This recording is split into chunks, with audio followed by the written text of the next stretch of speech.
الذين آمنوا وتطمئن قلوبهم بذكر الله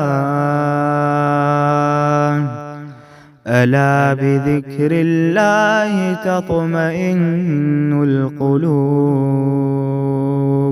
بیٹا، 4 بیٹوں میں سے ایک بیٹا بگڑ گیا، یعنی نوح کا بیٹا بگڑ گیا۔ یہ بات کہتے ہوئے بھی دل میں ہول اٹھتا ہے۔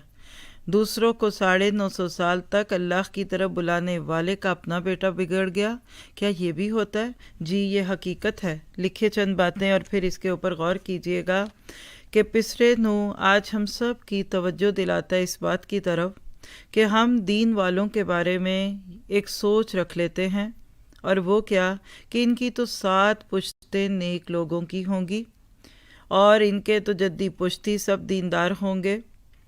لیکن ہم پڑھیں گے جب جا کر، لیکن آج ابھی غور کر لیجئے کہ حضرت نوح کا ایک بیٹا بری صحبت کے زیر اثر بگڑ گیا اور حتیٰ کہ کفار میں چلا گیا، دین بدل دیا یا ناشکرے درجے پہ چلا گیا۔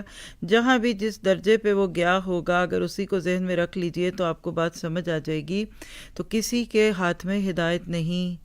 وہ نوح جو دن رات ایک کر کے انی دعوتہم لیلا و نہارا کہتے کہتے اور 950 سال تک لوگوں کو پکارتے رہے، کیا انہوں نے اپنے بیٹے کو نہیں پکارا ہوگا؟ کیا اس کو پیغام نہیں دیا ہوگا؟ آج ہمارے اندر تو کمی ہو سکتی ہے کہ ہم نے بچوں کو صحیح طرح سے دیا کہ نہیں، اس میں 100% امید ہے، لیکن نبیوں سے یہ توقع نہیں رکھی جاتی۔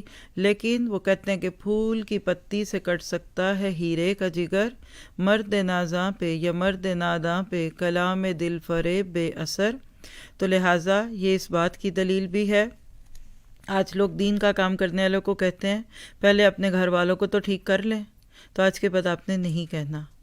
ایسے تانوں کی وجہ سے اگر کسی نے دین کا کام چھوڑ دیا تو آپ کا میرا معاملہ گڑبڑ ہو جائے گا۔ تو حضرت نوح کی مانگی ہوئی دعا جو ہم آج پڑھیں گے انشاءاللہ ادھر، وہ کیا بتاتی ہے کہ جب کوئی اسباب نہ اختیار کیے جائیں اپنی اور اپنے بچوں کی ہدایت کے، تو پھر دعائیں بھی کام نہیں آتی۔